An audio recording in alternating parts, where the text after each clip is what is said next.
کہ جو کچھ تو آسمان پر باندھے گا وہ زمین پر باندھے گا وہ آسمان پر بندھے گا, جو کچھ تو زمین پر کھولے گا آسمان پر کھولے گا. تو یہاں تو دو لوگوں سے بات نہیں کر رہے خداوند, لیکن یہاں پر خداوند چرچ سے بات کر رہے ہیں. پترس چرچ کا ہیڈ ہے, پہلی کلیسیا کا ہیڈ پترس ہے, پیٹر ہے. تو اس کو خداوند کہہ رہے ہیں بیسیکلی کہ جب تو کلیسیا کے ساتھ مل کر, یعنی کہ بینگ اے کلیسیا کا ہیڈ ہوتے ہوئے, کلیسیا کی فارمیشن کے بعد, چرچ کی فارمیشن کے بعد, جو کچھ تو زمین پر باندھے گا وہ آسمان پر بندھے گا, جو کچھ تو زمین پر کھولے گا وہ آسمان پر کھلے گا. تو اب سوال پیدا ہوتا ہے کہ وہ کیا زمین پر باندھ سکتا ہے. اگر ہم اس کو ایمپلیفائڈ بائبل میں دیکھیں یا اس کے لٹرل ترجمے میں دیکھیں تو وہاں پر لکھا ہے تو جو کچھ تو زمین پر باندھے گا وہ آسمان پر پہلے سے بندھا ہوا ہے. ہمیں یہی چیز آج انڈرسٹینڈ کرنی ہے. پترس کو خداوند نے کہا کہ جو کچھ تو زمین پر باندھے گا وہ آسمان میں پہلے بندھا ہوا ہے, جو کچھ تو زمین پر کھولے گا وہ آسمان پر پہلے کھلا ہوا ہے. کیونکہ یہ تو پاسبل ہی نہیں ہے کہ ہماری ول اور خدا کی ول کانٹراڈکٹ کر رہی ہو. جیسے فرض کریں خدا چاہتا ہو کسی شخص کے لیے کہ وہ پاکستان جائے, اور اب کلیسیا باندھ رہی ہے کہ خداوند یہ شخص پاکستان نہ جائے, تو اس کا مطلب ہوا یہ تو کانٹرری بات ہو گئی نا, یہ تو اپوزٹ بات ہو گئی. تو کیا مطلب ہے کہ جو کلیسیا ہے وہ خدا کی مرضی کے خلاف چیزوں کو باندھ سکتی ہے؟ نو, ناٹ ایٹ آل. دنیا میں کسی بھی شخص کو خدا کی ول کو وائلیٹ کرنے کی اجازت نہیں ہے. ہم زمین پر ساری زندگی کیا دعا کرتے ہیں؟ میں تو کتنی دیر سے یہ دعا کر رہا ہوں, خداوند میری نہیں بلکہ تیری مرضی پوری ہو. خداوند میں تیری مرضی پوری کرنا چاہتا ہوں, اور اگر میں نے اپنی مرضی پوری کرنی ہے تو پھر میں خدا کی تابعداری کیسے کروں گا؟ اور میں اپنی مرضی پوری بھی کیوں کرواؤں؟ مجھے کیا پتا کل کیا ہوگا, مجھے کیا پتا اچھا کیا ہے, مجھے تو پتا ہی نہیں بہتر کیا ہے, یہ تو خدا کو پتا بہتر کیا ہے. تو میں کیوں اپنی مرضی سے کچھ بھی باندھ دوں, میں کیوں اپنی مرضی سے کچھ بھی کھول دوں؟ اس کا کیا مطلب ہے؟ اس کا مطلب میرے عزیزو یہ ہے کہ جب ہم مسیح کا بدن بنتے ہیں اور بدن ہوتے ہوئے ہم اس کی دلہن کلیسیا بنتے ہیں, تو ہمارے پاس کمپلیٹ انڈرسٹینڈنگ ہونی چاہیے کہ ہمارا دلہا کیا چاہتا ہے. ہمارے پاس کمپلیٹ نالج ہونا چاہیے ہمارے دلہا کی کیا پلاننگ ہے. کیوں؟ کیونکہ یہ دلہا اور دلہن, ہسبینڈ اور وائف, دو ڈائریکشن ہیں ایک فیملی کی. ایک شخص گول سیٹ کرتا ہے, سیکنڈ پرسن اس کو امپلیمنٹ کرتا ہے. اور اگر آپ ان دونوں کا کوآرڈینیشن ہی نہیں ہے تو اس کا مطلب ہے الٹیمیٹلی فساد ہے, الٹیمیٹلی ڈویژن ہے, الٹیمیٹلی جھگڑا ہے. آپ کبھی بھی کسی اچھی فیملی کے اندر جائیں گے یا ایک الائن ہسبینڈ وائف کو دیکھیں گے تو they don't love only each other, they respect each other. وہ ایک دوسرے کی پسند کا بھی خیال رکھتے ہیں. اب یہ تو زمینی معاملہ, اس میں 100 طرح کے پرابلم بھی ہو سکتے ہیں, اس لیے میں اس میں بہت زیادہ نہیں جانا چاہتا ڈیٹیل میں. لیکن میں اسپرچل سینس کے اندر آپ کو کہتا ہوں کہ جو کلیسیا ہے, جو ہم دلہن کلیسیا ہے, دلہن کلیسیا 100% جانتی ہے کہ اس کا دلہا کیا چاہتا ہے. کیوں؟ کیونکہ جب دلہا کسی کو اپنی ول بتائے گا تو سب سے پہلے وہ اپنی دلہن کلیسیا کو بتائے گا. یہ کبھی نہیں ہو سکتا کہ جو کچھ دلہا کام کرنے والا ہے وہ دلہن کو ہی نہ بتائے. خدا تو پرانے وقت میں کوئی کام نہیں کرتا تھا جب تک نبیوں کو نہیں بتاتا تھا. خدا کچھ نہیں کرتا جب تک کہ اپنا ارادہ اپنے خدمت گزار نبیوں پر ظاہر نہ کر لے. وہ پہلے نبیوں پر ظاہر کرتا ہے تب وہ اس کو امپلیمنٹ کرتا ہے. تو یہ خدا کا پلان ہے. جب خدا سدوم اور عمورہ کو برباد کرنے گیا تو خدا نے کہا کیا جو کچھ میں کرنے والا ہوں اس کو ابراہیم کو نہ بتاؤں؟ خدا نے ابراہیم کو بتایا. تو خدا ہمیشہ وقت پر بتاتا رہا ہے. لیکن جب نیو ٹیسٹمنٹ کے اندر خدا نے فدیہ دیا, یسوع مسیح نے خدا کا بیٹا ہوتے ہوئے, تو جب اس نے فدیہ دیا تو اس نے کلیسیا کی یہ ذمہ داری لگائی کہ وہ اپنے دلہا کی مرضی کو خود جانے. خدا نے نیو ٹیسٹمنٹ کے اندر پلان کو شفٹ کیا. پرانے عہد میں خدا اپنی مرضی نبیوں کو خود بتاتا تھا, لیکن نیو ٹیسٹمنٹ کے اندر اس نے جب محبت سے کلیسیا کو اپنے خون سے خریدا تو کلیسیا کی یہ ذمہ داری لگائی کہ وہ خداوند یسوع مسیح کی یعنی خدا کی مرضی کو خود جانے اور اس کی مرضی کے جاننے کے بعد اس مرضی کے مطابق کام کرے. Isn't it amazing? کیسی پیاری بات ہے.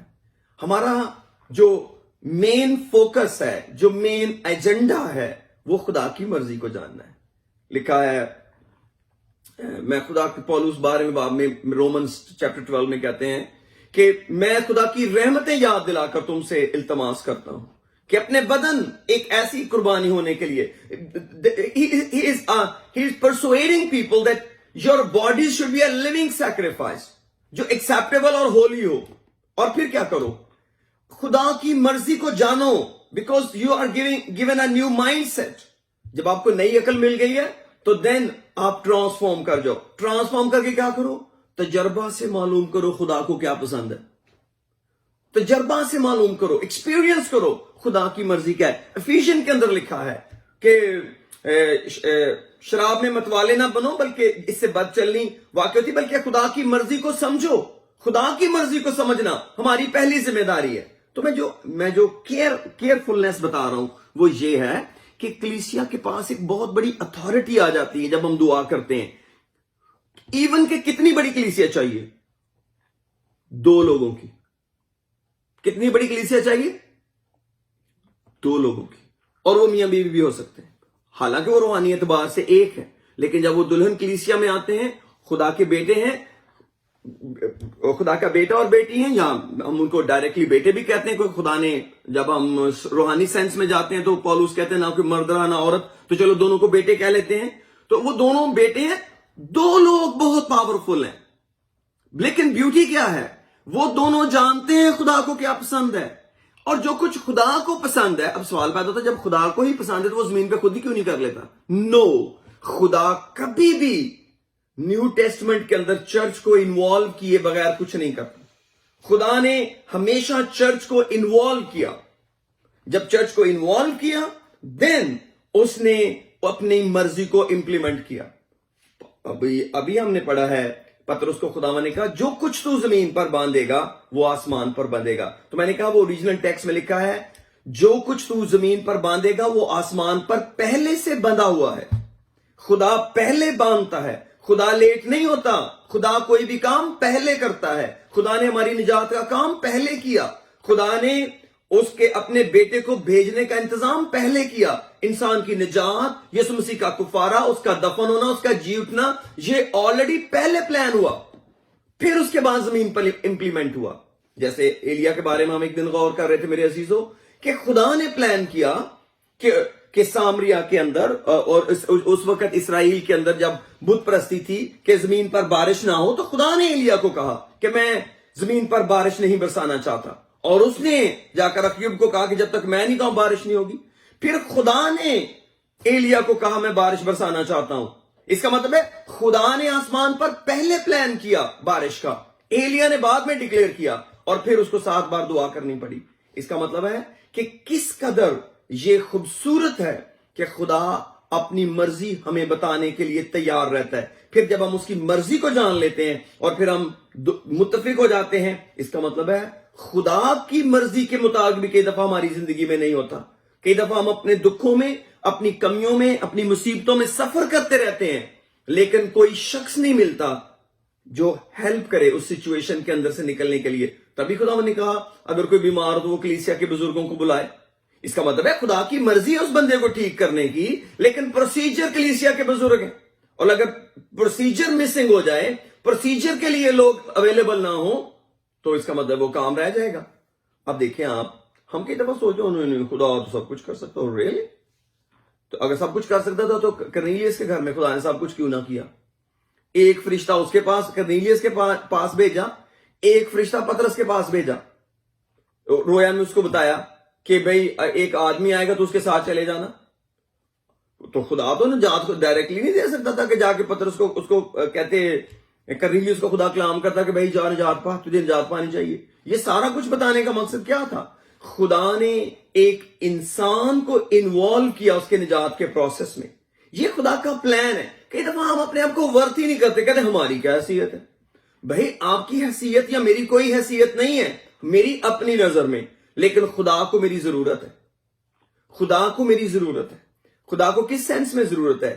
جب میری دعا کے اندر ریل فوکس یہ ہے کہ خدا تو مجھے چاہتا کیا ہے, جو میں کام کرنے لگا ہوں کیا اس میں تیرا ہاتھ ہے, کیا یہ تو چیزیں چاہتا ہے؟ ہم نے بائبل میں دیکھا بہت دفعہ لوگوں نے خدا کی مرضی کے خلاف چیزیں مانگی. اسرائیلی لوگوں نے کھانے پینے کی چیزیں خدا کی مرضی کے بغیر مانگی. ان کی نگاہ کھانے پینے پر رہی. خدا اس طرح پلان نہیں کرتا تھا, اور جب وہ خدا کے پلان سے نکلے ہمیشہ نقصان اٹھایا. لیکن میں ریئل فوکس یہ کرنا چاہتا ہوں کہ دلہن کلیسیا کرتی کیا ہے. جب ہم میرے عزیزو خدا کے پاس اس کی دلہن کلیسیا کی طرح آتے ہیں تو پھر ہمیں یہ بات جاننے کی ضرورت ہے کہ ہم تابع داری سیکھیں. تابع داری. جب ہم بیٹے ہوتے ہیں تو ہم بچے ہوتے ہیں, خدا ہمیں پیار کرتا ہے, لیکن ہم اس وقت اتنی پاور یوز نہیں کرتے, کیونکہ جب ہم بچے ہیں خداوند ہمیں پیار کرتا ہے, وہ ہمیں معاف کرتا ہے, ہمارے کپڑے چینج کرتا ہے, ہمیں جوتی دے دیتا ہے, ہمیں انگوٹھی دے دیتا ہے, ہمیں اختیار دے دیتا ہے. It's beautiful. لیکن کبھی آپ زندگی کے اندر دو لوگ مل جائیں اور وہ اپنے آپ کو کلیسیا سمجھنے لگیں, آپ زمین پر بہت بڑا خدا کا کام کر سکتے ہیں, اپنے لیے بھی, اپنے خاندان کے لیے بھی, اپنے علاقے کے لیے بھی. اگر آپ کم لوگ ہیں ڈونٹ وری, خدا کو کم لوگوں سے کوئی فرق نہیں پڑتا. خدا کم لوگوں سے اتنا ہی کام کر سکتا ہے جتنا وہ زیادہ سے کرتا ہے. جداؤن جنگ لڑنے لگا, 32,000 شروع کی, 32,000 سے کاؤنٹنگ شروع کی. خدا نے کم کر کے 300 لوگوں تک لے آیا. خدا نے کہا 300 بھی بہت ہیں, 300 سے میں جنگ جیت لوں گا, اور خدا جیت گیا. تو خدا کو کثرت کی ضرورت نہیں. نیو ٹیسٹمنٹ کے اندر خدا کو اتفاق کی ضرورت ہے کہ دو شخص ایک ہی طرح سوچ رہے ہوں, ایک سوچ رکھیں. تبھی پولوس کہتے ہیں کرنتھس کو, باہم یک دل رہو, ایک ہی بات کہو, تم میں تفرقے نہ ہو. یک دل یک رائے رہو لکھا ہے. اگر دو شخص یک دل ہیں, یک رائے ہیں, اور وہ دو شخص زمین پر کچھ بھی باندھیں گے وہ آسمان پر بن جائے گا. ہمیں کبھی بھی انڈرمائن نہیں کرنا چاہیے دو لوگوں کو. اگر آپ کو کبھی اپنی زندگی کے اندر دعا کا جواب چاہیے ہو تو کسی اچھی بہن کو اچھے بھائی کے ساتھ رابطہ کریں, اور اس کے ساتھ اپنا مسئلہ شیئر کریں, اور اس کو دعا میں رکھیں.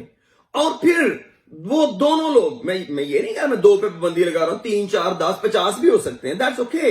لیکن منیمم اگر آپ 2 ہیں, کیوں؟ کیونکہ دلہن کلیسیا کو ایک اسپیشل اتھارٹی دی گئی ہے جو کہ بیٹے کو نہیں دی گئی, جو کہ بیٹے کے پاس نہیں ہے. کیوں؟ کیونکہ بیٹے کا ریلیشن باپ کے ساتھ فرق ہے, دلہن کلیسیا کا ریلیشن دلہا کے ساتھ فرق ہے. لیکن جو چیز ہم نے سیکھنی ہے وہ یہ ہے کہ ہم نے اپنے دلہا کی مرضی کو جاننا ہے اور اس کی پوری تابعداری کو سیکھنا ہے.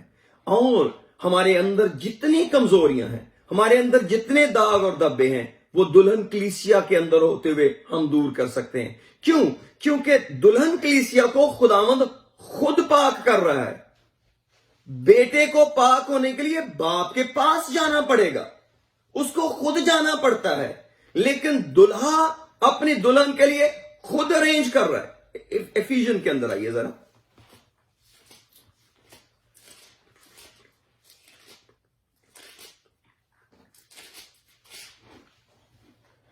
خدا تیرا شکر. ایفیژن چیپٹر 5, ایفیژن چیپٹر 5, افسیوں 5واں باب.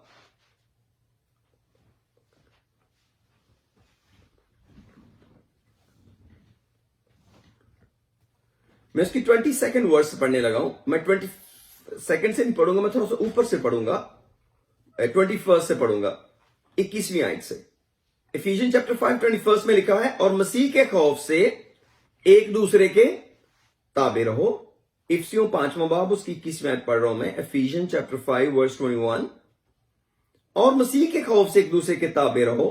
اے بیویوں اپنے شوہروں کی ایسے تابع رہو جیسے خداوند کی, کیونکہ شوہر بیوی کا سر ہے, جیسے کہ مسیح کلیسیا کا سر ہے, اور وہ خود بدن کا بچانے والا ہے. لیکن جیسے کلیسیا مسیح کے تابع ہے, پہلے ڈکلیئر کیا گیا, جیسے کلیسیا مسیح کے تابع ہے ویسے ہی بیویاں بھی ہر بات میں اپنے شوہروں کے تابع ہوں.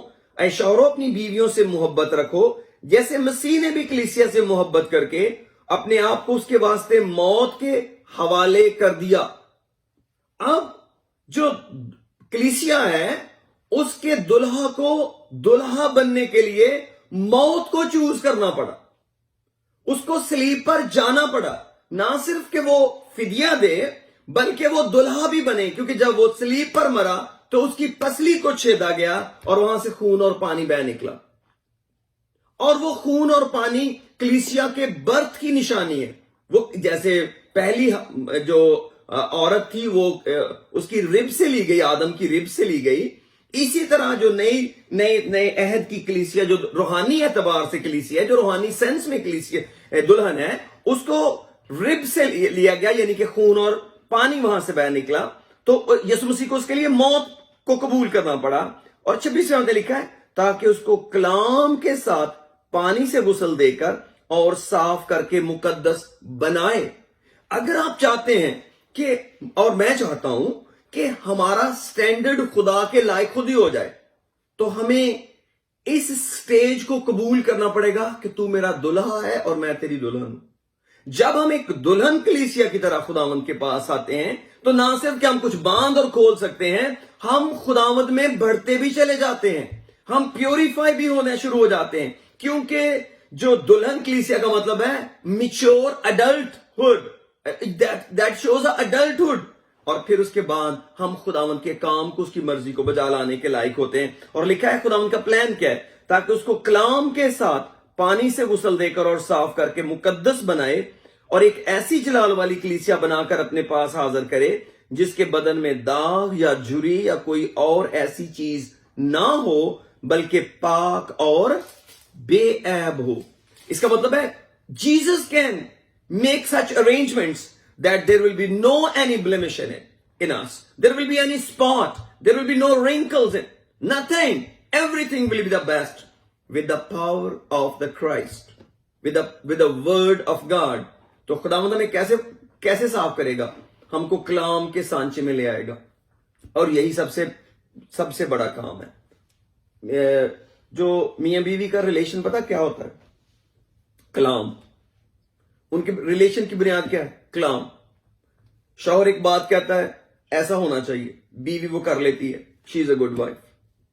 لیکن if she is a best wife of the world, اور شوہر کہتا ہے کہ ہم نے 5 بجے کسی جگہ جانا ہے, اور وہ کہتی میں تو نہیں جاؤں گی, میں نہیں جا سکتی, میرے پاس تو ٹائم ہی نہیں ہے. تو اب جو بیسٹ وائف ہے, what she ignored the word. اور وہ ریلیشن شپ کس چیز نے ویک کیا؟ ڈس اوبیئنگ دا ورڈ. ہم کئی دفعہ سوچتے ہیں شاید بہت بڑی مسٹری ہوتی ہے میاں بیوی میں. مجھے تو میں نہیں سمجھتا کوئی اتنی بڑی کوئی مسٹری ہوتی ہے. مسٹری ہوتی ہی اوبیڈینس آف دا ورڈز ہے, to understand what somebody is talking. Experience بادشاہ کی بیوی جو آستر سے پہلی بیوی تھی, کیا گناہ کیا تھا اس نے, جس کو خدا نے آستر کی کتاب میں لکھوایا؟ کیا گناہ تھا؟ اس نے اس کو بلایا, اس نے کہا کہ اب میری ملکہ کو بلاؤ کہ وہ مہمانوں کے پاس آئے. اینڈ واٹ شی سیڈ, میں نہیں آؤں گی, میں نہیں آ سکتی. آپ ایک عام آدمی سے پوچھیں کیا کتنا بڑا گناہ ہو گیا. Does it make a sense کہ ایک عورت کو اس کے عہدے سے ہٹا دیا جائے؟ But yes of course, because only the word is a relationship between a husband and a wife. If they don't understand their words, they cannot understand anything. کچھ بھی اور نہیں ہے. آپ اس کے علاوہ جو مرضی کر کے دکھا لیں ایک دوسرے کو, that is all fake. That's all fake. اس کی کوئی وقت نہیں ہے, اس کی کوئی حیثیت نہیں ہے. ہاں حیثیت ہے, زندگی گزارنے تھا, کیا چاہے 50 سال گزار لیں, خدا کا شکر ہو, دیر ہسبینڈ وائف. لیکن جو ریلیشن ببلیکلی ریسپیکٹفل ہے, that is a word of God. تو خدا اپنی دلہن کلیسیا سے, مجھ سے خدا کیا توقع کرتا ہے دلہن ہوتے ہوئے؟